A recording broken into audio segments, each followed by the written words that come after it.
The Golden Hour Birth Podcast, a podcast about real birth stories and creating connections through our shared experiences. Childbirth isn't just about the child. It's about the person who gave birth, their lives, their wisdom, and their empowerment. We're Liz And Natalie, the Golden Hour Birth Podcast, and we're here to laugh with you, cry with you, and hold space for you. Welcome to the Golden Hour Birth Podcast. I am your co-host, Liz. And I'm your co-host, Natalie. And tonight we have my friend of a friend on, Ash. And thank you so much for coming on tonight. Thank you for having me. Yeah. So if you want to go ahead and tell us a little bit about you and your fam. Yes. So let's see. Started back, I don't even know years, but my partner and I are high school sweethearts. So we started dating when we were 15. Super young. I love those. Yes. First love. Yes. All the things. It was great. So we started in high school. We grew up in St. Louis, went to two different private Catholic high schools, but were introduced through mutual friends. And we just kind of hit it off. And I think we were like messaging on AOL, AIM. Oh my God. Age. Yes. Sex.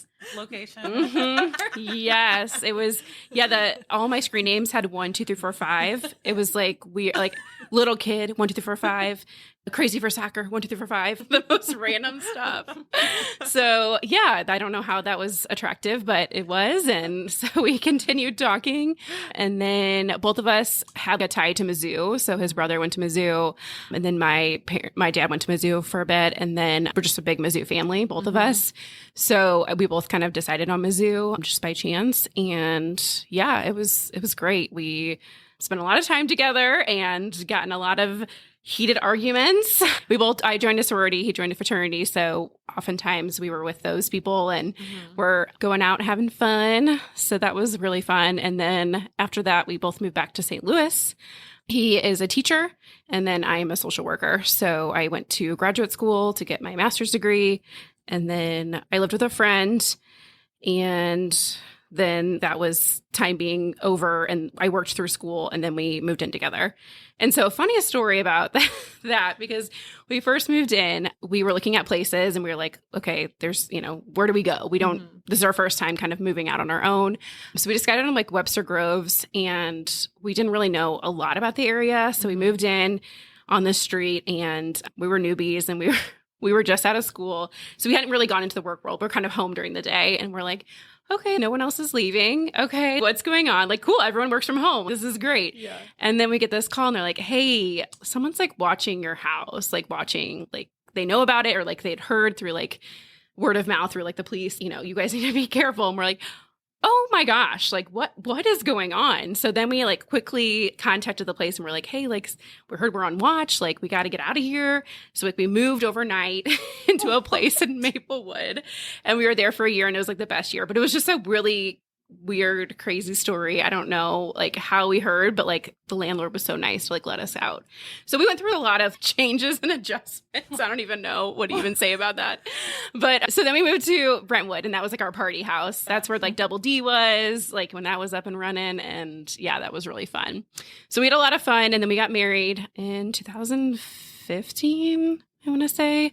And so that was like a really like a party wedding. It was really fun. One of our friends emceed, and just it was a blast. So we did that, and then we were together for about a year or two. And then I always knew that I wanted to have kids. Well, I always thought, pictured it growing up. I was like, yes, like I actually wanted 8 children. What? So that was like my like initial thought. Actually, in college, I was Kate plus 8, and I like dressed up, and I like I went to the dollar store and I like got the babies and I like tied them onto me. Oh my God. Yeah, I'm gonna have to find a picture because I feel like we've yes. And like I had babies like trailing. They were like I was running around like the frat house and they were like trailing me. I was like, okay. So I always picture myself as a mom. Like I come from 4 kids. I'm the oldest of 4, and then my husband is one of 4 as well. And so we were like, we always wanted a big family. Yeah. So I was like, I want to be a mom. That's like my dream. And like I was like, want to be a stay-at-home mom. That was like what I was picturing for myself.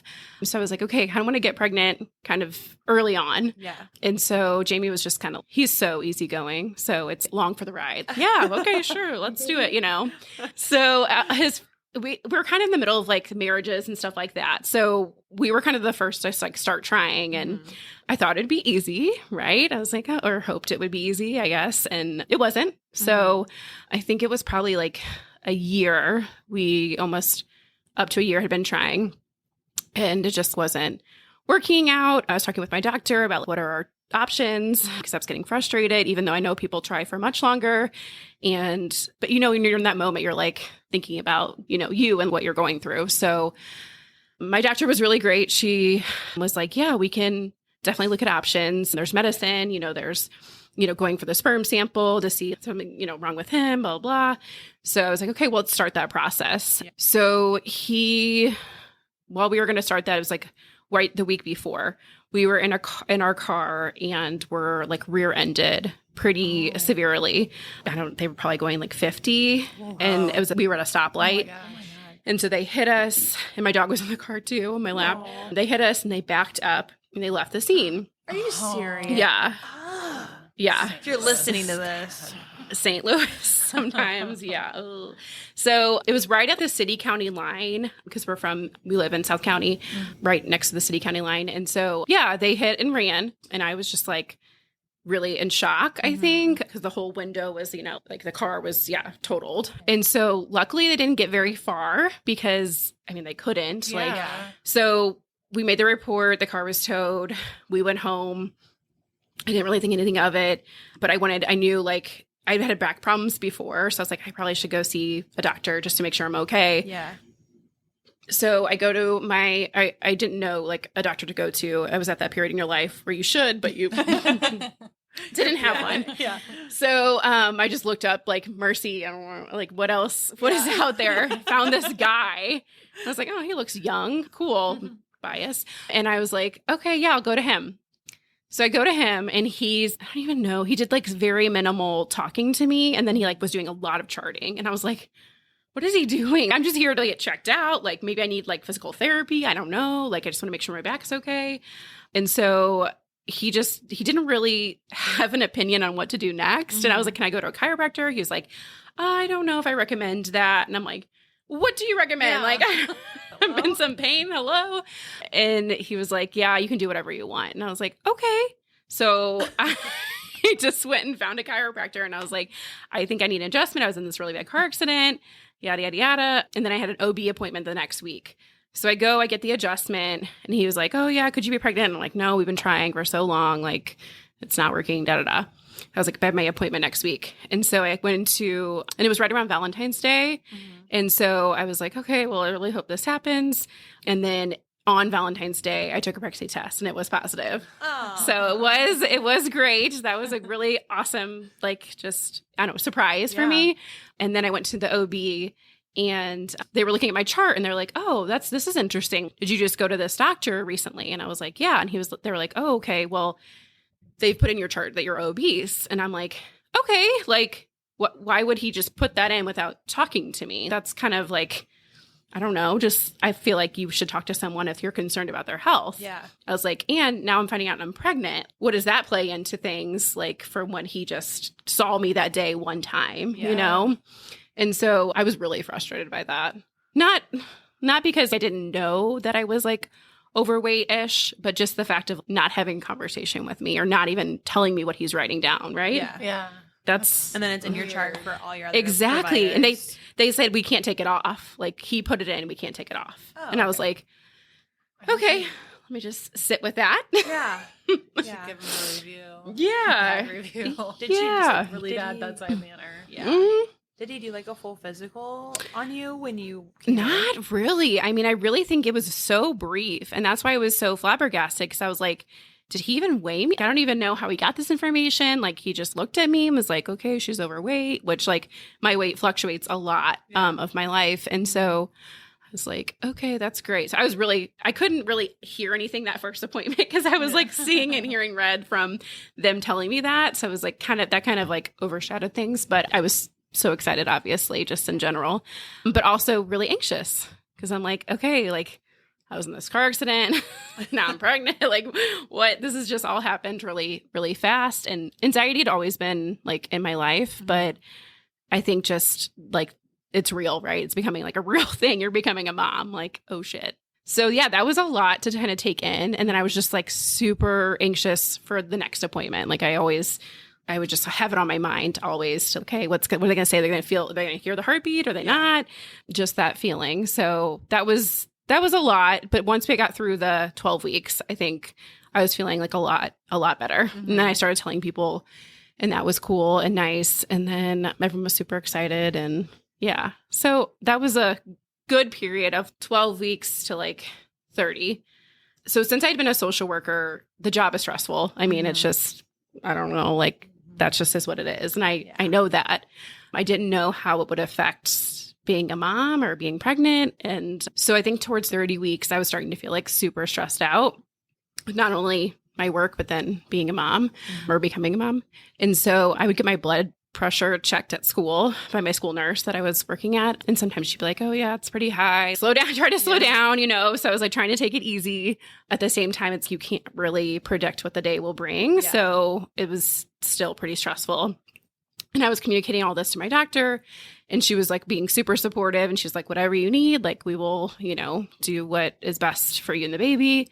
And so it probably got to 37 weeks and my blood pressure was just like through the roof at school. And she was like, you need to go to your OB. Excuse me. So I went there and she was like, yeah, this is like not going away. Your job is your job. But we kind of have to figure out what the plan is, for your baby, because we want to keep your baby healthy and you healthy so that you don't have any issues. Because it was like preeclampsia, basically. Like you were going to be going into that if we don't do something. I was going to ask you, like, did you have other signs or symptoms of preeclampsia, or was it just the high blood pressure? High blood pressure, headaches, but I had gotten headaches a lot in my life, so I wasn't really thinking about that. Yeah. That was like the main one. So that's why they weren't like quick to be like, oh, it is this, but it could be turning into this if you don't do something. Yeah. So I was like, okay, I'm going to try give it another shot. And so go back to my 38-week appointment, and I'm like, yeah, like this isn't working. Like I can't, focus on work, and, I'm stressed out, And she's like, all right, we're going to put you on bed rest. Like, I'm just making that decision. Like, that's going to be, I think, best for you right now. Let's just go on bed rest so you're not stressed out. You're not thinking about all this. And I was like, thank you. Thank you for listening, right? Because you hear all these stories of like doctors, no, you can do it. We're pushed through, But I felt like she really listened to me. Yeah. So I was really grateful for that. Yeah. And then I'm like, okay, sweet. I can kind of like chill at home. I wasn't going to have someone to cover for me for maternity leave. That was a little stressful. So I was like, let me get some things together so I can prepare my team for like when I'm out, because I don't want to be answering the phone all the time while I'm out. So I tried to get some things together and share some things with my counselors that were there. And then she's like, all right, come back 39 weeks or around there.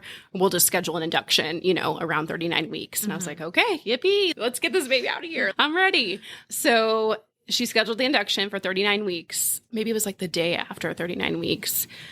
And it was like, were you like are scheduled for 6 a.m. and you have to call, no, not yet. Yeah. Can't, we're booked today. I'm like, booked. I got to have a baby. Clear the schedule.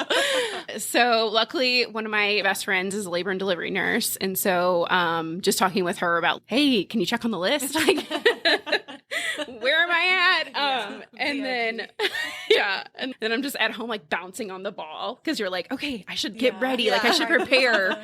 Do something. Yeah. I think I had heard walk on uneven surfaces. Yeah. Curb walking. I did that all the time. You did? Yeah. Okay. So I was like, all right, let's try that. I don't know if spicy food. I already like spicy food. So sex. Yep. Yeah. Nothing was working. Nothing was moving. And so I was like, all right, I'll just have to be patient. Just wait until they call me. So they ended up calling me in, And, I had everything packed, ready to go, thankfully, because I had the time to do all that.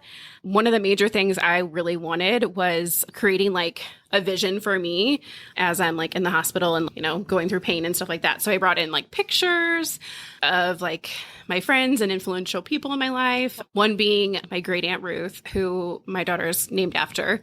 And so one of us, and she's no longer with us, but one of her and I, and that was like really important to me because I lost my grandma when I was really young. So she was kind of like a grandma to me. Mm-hmm. So I had that. I had it all set up. My best friend had done all of the, like baby is coming, like decorations. Yeah, signs. So it was so sweet. Yeah.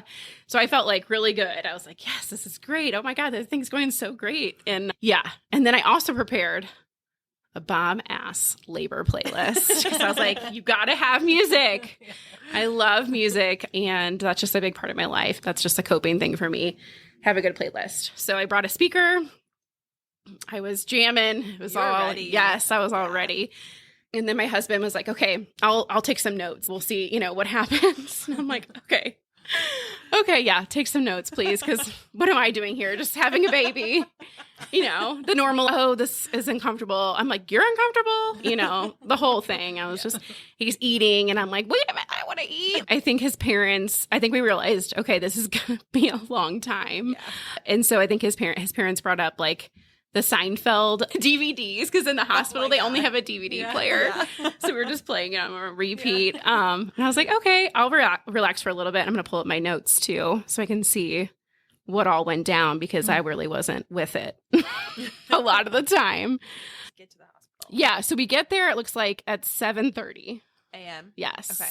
So not too far off 6 a.m. Yeah. I thought it was like a super long time. Every minute counts when you're ready to have a baby. Yes. Yeah. So 7:30, my friend checked us in. We got all the pictures. Like, we're here. It looks like I got into my room around 8:30. So not a long time, like waiting. Mm-hmm. And then I was like, okay, can you like hand pick nurses for me? I was one of those. Yeah. And so I had a really awesome like nurse team all throughout the whole time I was there. It was amazing. Like the nurses were amazing. So I'm really grateful for that.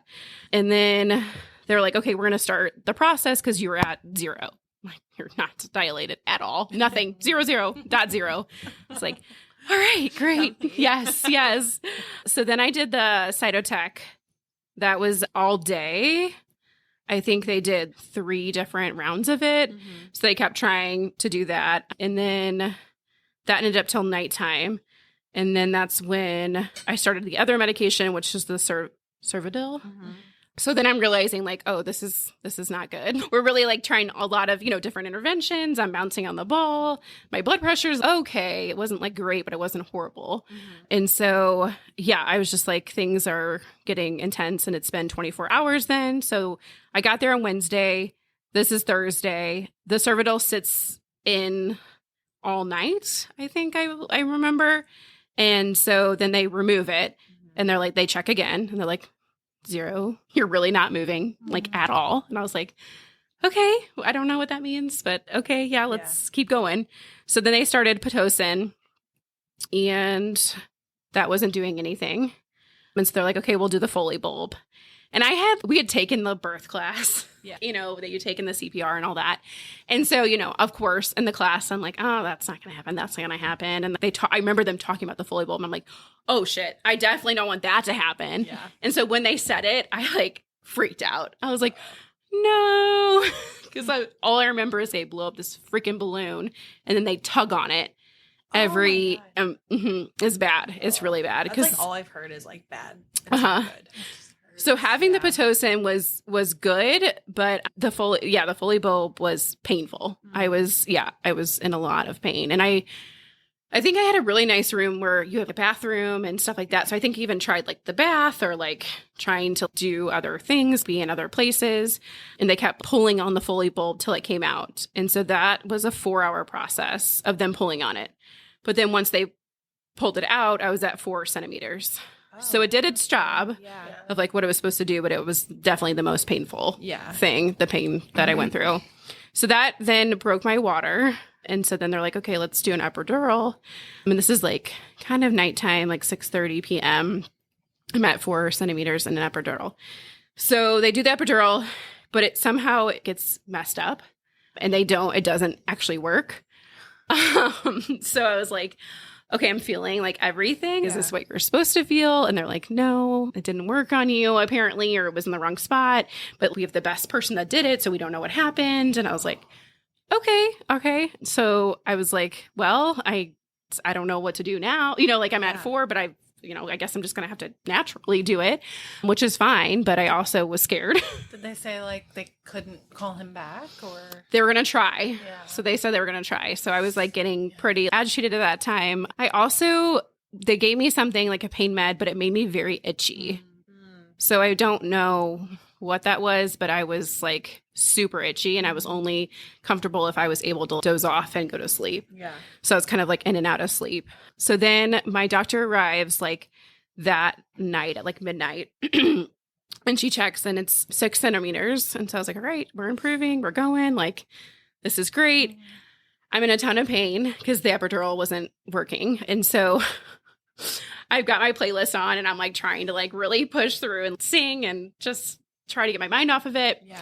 I kind of got I like needed something to do with like my hand. So essentially my partner became a punching bag and I just started punching him and he's this big guy and he can take it. But I needed to get out the pain, like I was in so much pain. Like I just felt like I had to do something. So yeah, I just started like punching him and that was really helpful, which is weird. Take note, ladies. Yeah. Who comes in and like the lady is like literally punching her partner. I mean, that's a little concerning, but yeah, it worked. So thank you for my husband for that because I don't know if I would have allowed that, but it was all a blur. Like it was happening, and we were up at that point 48 hours, not really having a lot of sleep. No. So there's no sleeping in the hospital. None. Yes. And so then it looks like 2:30 a.m. is when the nurse checks and I'm at 10 centimeters. So then they tell my best friend to come up because she was not there at the time and my parents to come up. And then at 3 a.m. we start like pushing, but I didn't know that the doctor's not there when you start pushing. Mm-hmm. Really, like they just they decide, like when to call the doctor. Yeah. And I was like, call the doctor. Like, where is the doctor? Like, I'm gonna have this baby and there's not gonna be anyone here to stitch me up. What is going on right now? And so then they're like, okay, push. And then at 3:45 in the morning, they're like, stop pushing. And so they're like, you are like, like we need a rest. This is just not going in a good direction. So I was like, okay, I'll take a C-section. Like at this point, I'm like, I'm done. Like I want a C-section. I don't care. Like I'm really just at my, like, I can't do anymore. And they said, okay, we're going to take a break. We're just going to calm down. And so they gave me like probably 30 minutes and I did. I took a breather.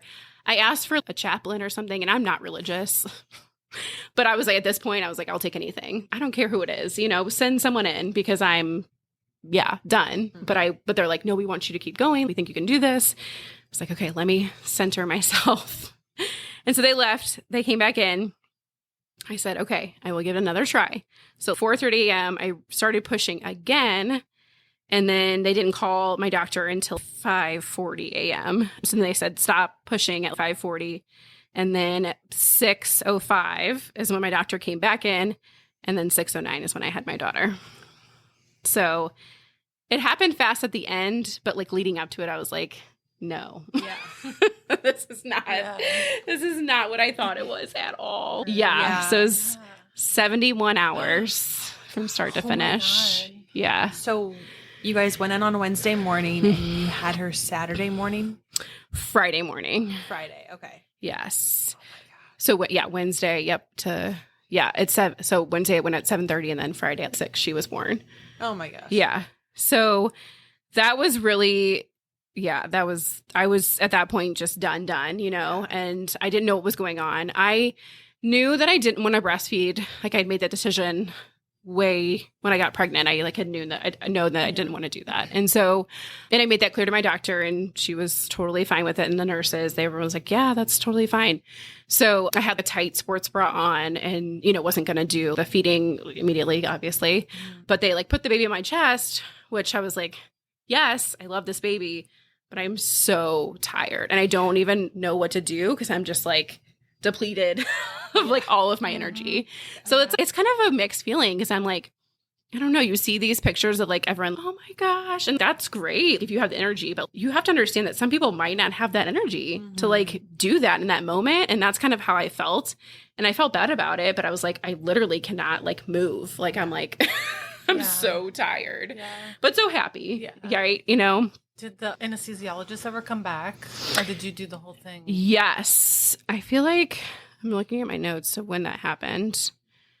They did it twice. They definitely did the epidural twice. They tried it twice. And it wasn't successful either time. Oh, so you felt everything? Yes. Oh, yeah. So I was like, okay.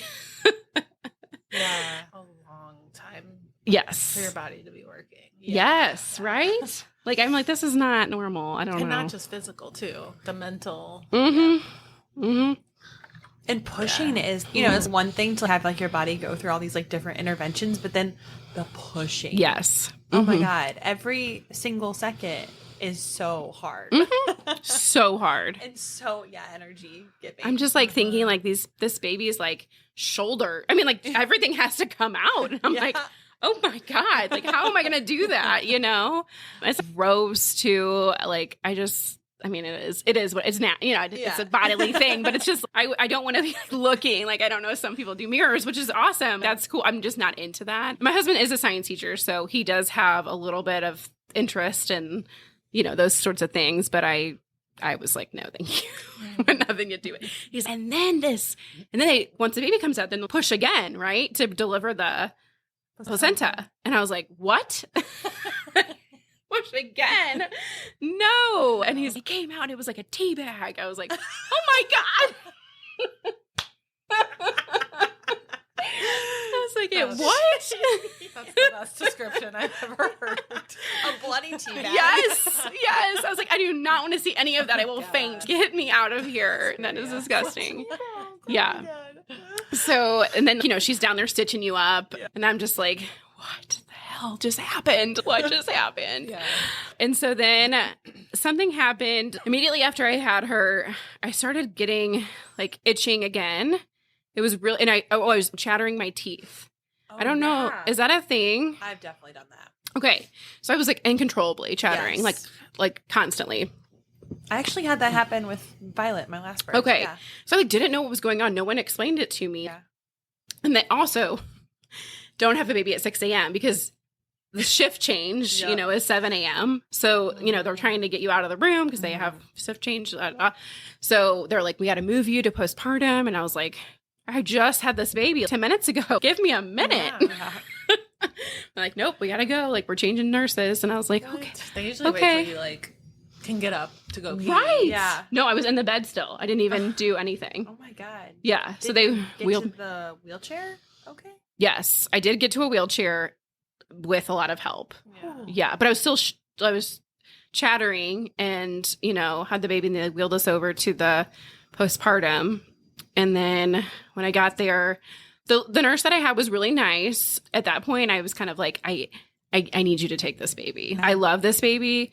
And I need you to take the baby because I cannot stay awake. I am so exhausted. My husband's exhausted. Like we've literally been awake for 72 hours. We cannot do that right now. So she did, which was really nice. And she took the baby to the nursery. And I know people have mixed thoughts on that, but like at that point, I was like, I have to listen to my body. That's the option too. You yes. hear about these like baby friendly hospitals in air quotes because they're not, well, they're baby friendly, I guess, but they're not mom friendly. They don't even have nurseries. In some hospitals now. And it's you're forcing a mom yes to just went through a marathon. Yes. And sometimes a C-section. Exactly. Oh, I know. Yeah. Baby, like, right. Can't even get up. What if their partner has to go to work? Yes. And like leaves them. Yes. So I was like, no. Yeah. So she did take the baby. And then came back. Oh, sorry, the baby. My child's name is Cameron. There's the baby, you know. Just someone's baby she took and came back eventually. No, the baby's name is Cameron Ruth, named after my great grandma or my great aunt, but she was really like a grandma to me. So so we got that sleep, you know, for whatever it was, maybe an hour. They brought the baby back and they're like feeding time. And I was like, oh I'm not breastfeeding. And yeah, so they were like, okay, we'll get you formula and everything. So that was amazing. It was good to like actually close my eyes for an hour. And then I was like, okay, now I can be, be present and try, my best to be a mom. So that nurse though left and some other nurse came that was like there for 3 days or there until I discharged. And she was horrible.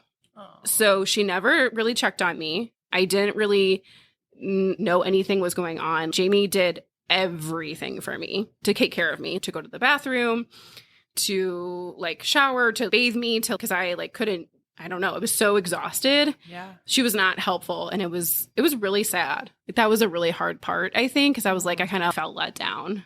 Like I was picturing like someone that would be super helpful. Yeah. Yeah. And then this lactation consultant kept coming in. And my husband was like, she's not breastfeeding. Stop coming in. 3 times. Notes or something? Yeah. I was like, can you not talk to people? Is this not a thing? Like that other people don't do it? Okay, well, I'm not doing I don't know what else to say to you. Like, it's not happening.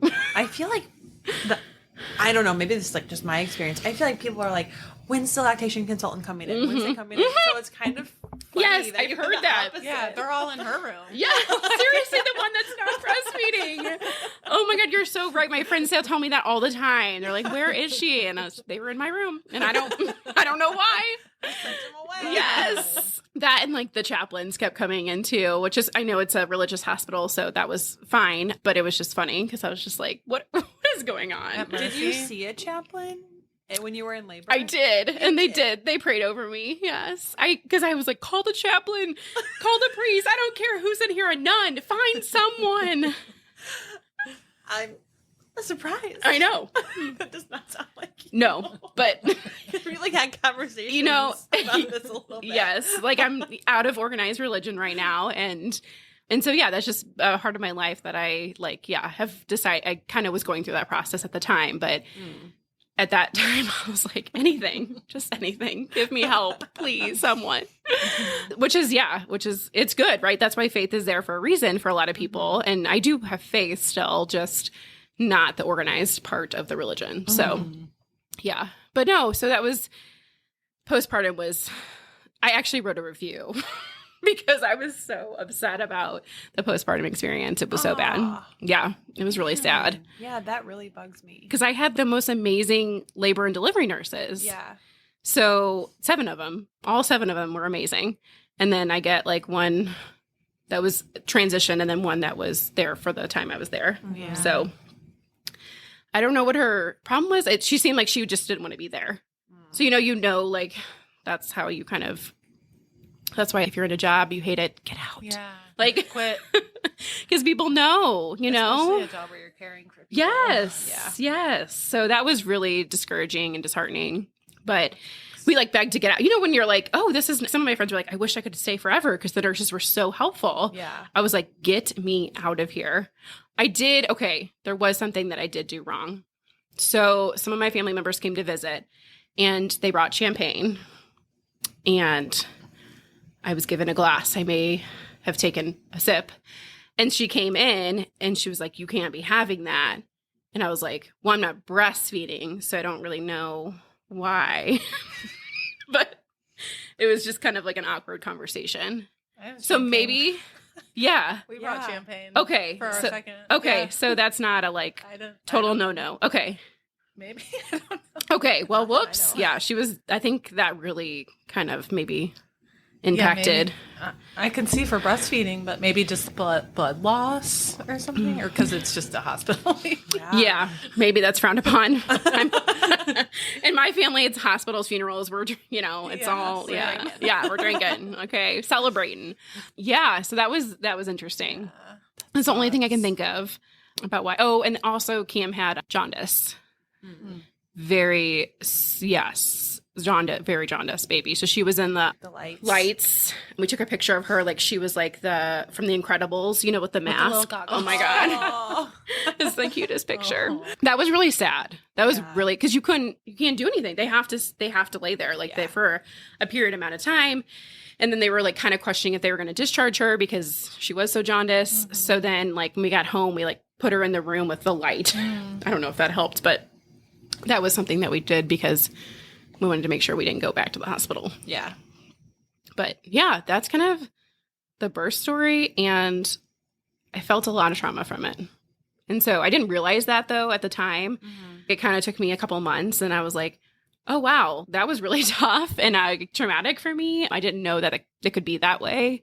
And so I was having like a lot of postpartum anxiety and just sadness that it wasn't like what you imagine or what you picture. Mm-hmm. Yeah. That was really tough. Yeah. So then we went to Florida with my family and she was probably like 5, 6, 7 months old. It was in the summertime. So from October to the summer. We went to Florida and I was like really struggling with my anxiety and like everything about her. It's sleep a lot too. Yeah. I wasn't getting a lot of sleep. So that, heightens things. But just everything about the trip, everything about her and being a mom, I was so anxious and I was having like really intrusive thoughts. What if she wasn't going to wake up? What if we were in a car accident? Everything like to the extreme. Yeah. So I like had a lot of panic attacks in Florida. And I was like, oh God, I need to get some help. This is not good. This is not good at all. So I called a psychiatrist when I was there to make an appointment for when I got home. And I saw Dr. McKean, who is like really highly regarded psychiatrist. And so I was really happy to get in with her and through behavioral medicine. Yeah. Institute. Mm-hmm. And so I saw her for postpartum and I really wasn't like growing up in like just my view on medication. I was like, I don't really know about medication. I just wasn't raised to take it a lot, of the time. So I was really iffy on that. But once I did, I felt a world of difference. Like that's just, awesome. Yeah. So that was really helpful. And then seeing a therapist and I went to one that was actually postpartum. Mm-hmm. I didn't have the best experience. She's very highly well-known. I didn't have the best experience, which probably because I had a lot of blockage too. I wasn't super like ready to talk about things, I think, at that time. So it just wasn't a good time for me. So I didn't do that. And also everything's out of pocket. Yep. I mean, I'm like, I can't afford this. Like it's $150 every time I see you. Yeah.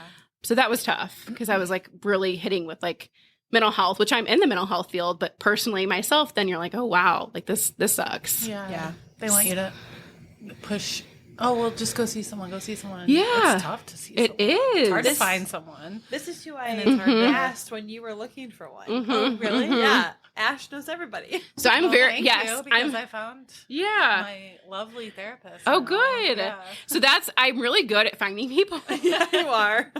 It is really a strength. Like case management is a strength of mine. It's just as a social worker. And I want people to have as seamless as, so that's why I always ask insurance. Like I asked, do you want, prefer any sort of gender? Do you prefer what issues are you going through? Because I want to match.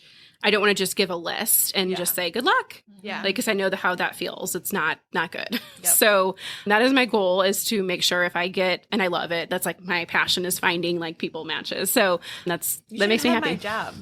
My old job. You should have my job. That's literally what I was doing. Okay. Yeah. Okay. Well, yeah, we'll see. You should do it for like all of St. Louis, though. I do. I really, I start a service or something like. Yeah. I get, I don't know, $25 consult or $50 consult or something. Yeah. Yeah. I mean, I don't want to, make money off of it, but I just want it to remove barriers to mental health because that's just really important to me. Mm-hmm. So I did that. Ended the time with the therapist. Couldn't afford it. And I also wasn't in a good space. Found another therapist and did a lot of work with her. A lot of work around just being a mom and just postpartum anxiety. It was a really good fit. And I was able to process a lot of that birth story. Mm-hmm. So that's why I'm able to talk about it today, because before I was just like, I was almost like trauma vomiting too. I felt really bad now that I realize it. Anytime I would be like, hey, like, how was, you're like having Cam, I was like, hey, it fucking sucked. Which is horrible. You don't want to like, and I struggle with that because I like to be authentic, but you don't want to like scare someone. Mm-hmm. Like, that's not good. Yeah. I don't know. And so I try to tone it down, or like, how much do you want to hear? Or, like I can talk about it more, but like, then no, I could not talk about it. I just like, it was horrific. Like it was, really tough. Yeah. So I've done a lot of work around it for therapy, which has been amazing. And I kind of decided I don't want to have any more kids. So good. Yeah. It's weird. From 8 to Octomom to 1. Yeah. Yeah. Yeah. It's weird. Yeah. It's weird to say because like I think everyone's really shocked by it that I'm like, no, I don't really want any more kids. Yeah. It would be a lot too. I always think of like teachers then coming home to a big house. Like I remember a math teacher of mine in high school had like 6 kids. And I was like, how do you deal with us all day? Then going home to 6 of them. It'd be really hard. Yes. Yes. I don't blame you. Especially if your child is spirited. And Girl, I got myself a spirit. yeah, so she is on fire. Her fire is she's going to do something amazing one day. And very challenging for me because I'm an emotional person and she's an emotional person. So us together is like, it's not, I mean, last night bedtime took an hour and a half for me. Oh my God. I hate bedtime. Yeah. Oh my God. So she's never slept through the night. Like I can count on probably 2 hands the amount of time she slept through the night, and she's 4. So I'm like, the sleep is real deprivation. I couldn't imagine not getting sleep again. Like everyone's, oh well, the next one would be really easy sleeper, and I'm like, but what if it's not? Yeah. Yeah. Don't take that chance. Could be worse. Yeah. You never know. I know. Could be lighting things on fire. I don't know. Like I don't want to take my chances. Yeah. Like Good idea because usually the first one I feel like an angel like mine. Yeah. And then they like trick you into having another one and then you're like, oh shit. Yeah, I'm like not falling for that. Yeah. Yeah. Well, in social work too, I see a lot of, kids and stuff, and everyone always thinks, okay, it's like a lot of times the environment, but it's also your makeup and your biology. And so I just don't want to take the chances. Like I guess I could bring them up in a loving home, but I don't want them to have what I got too. I don't want to give them more emotions and, I don't know. It's hard to make the decision, but yeah, now we're really, really pushing for the vasectomy. It's my goal. Shh. I'm not supposed to talk about it anymore because I talk about it too much, but just for this podcast. Yeah.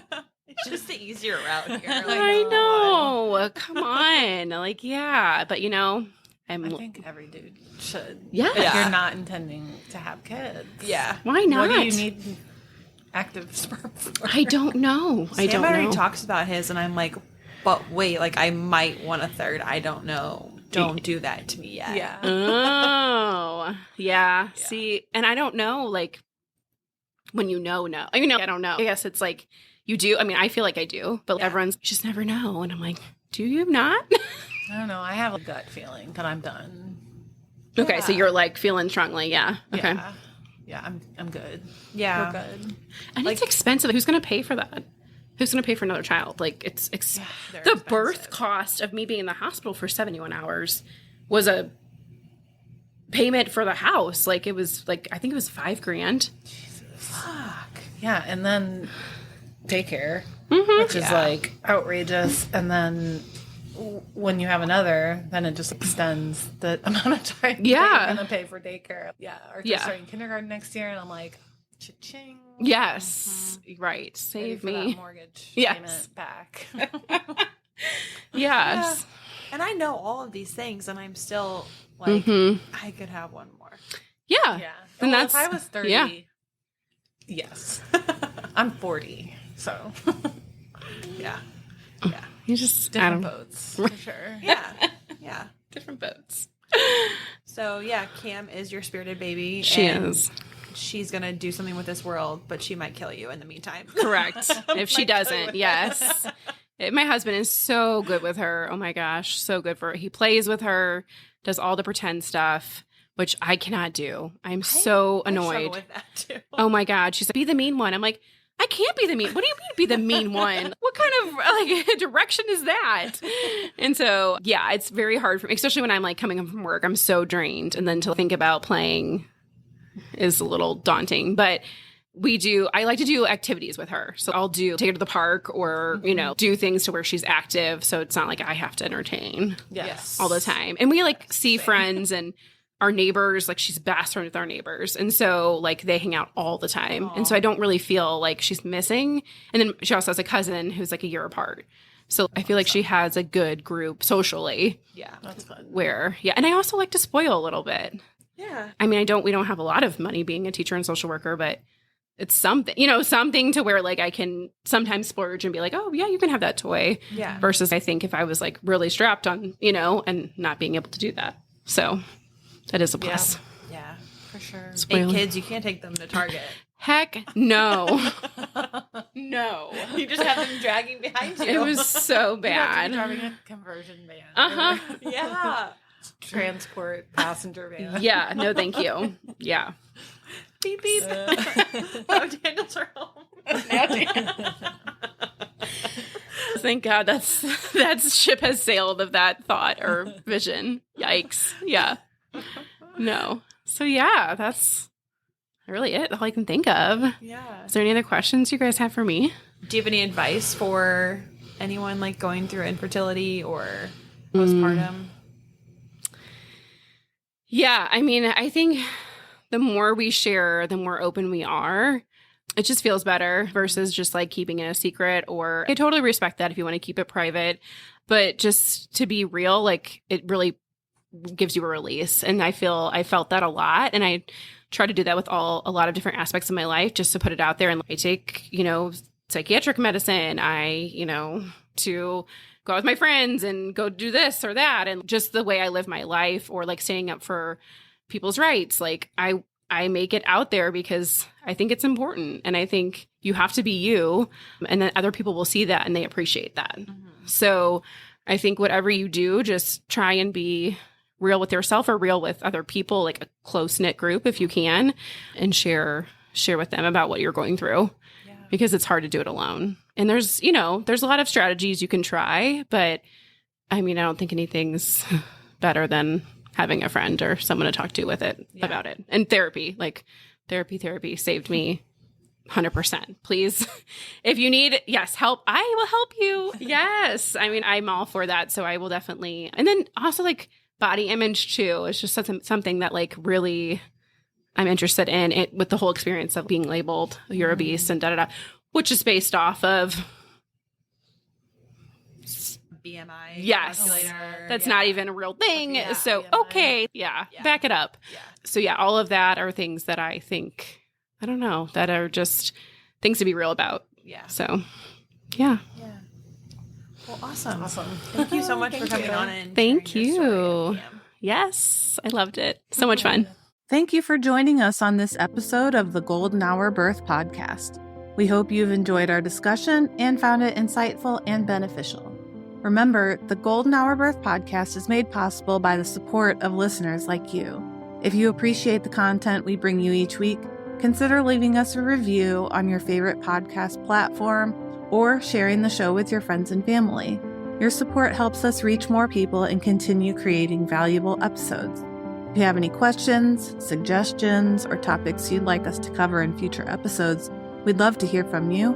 You can reach us on our website, www.goldenhourbirthpodcast, or connect with us on social media. We value your feedback and want to make sure that we're delivering the content you want to hear.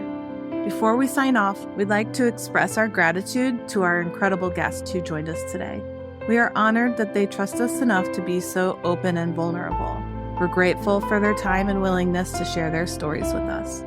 If you're interested in taking the conversation further with us, join us on our Facebook group, The Golden Hour Birth Circle. We'll be back next week with another exciting episode, so be sure to tune in. Until then, stay golden and remember to take care of yourself. We'll catch you on the next episode of the Golden Hour Birth Podcast. Bye!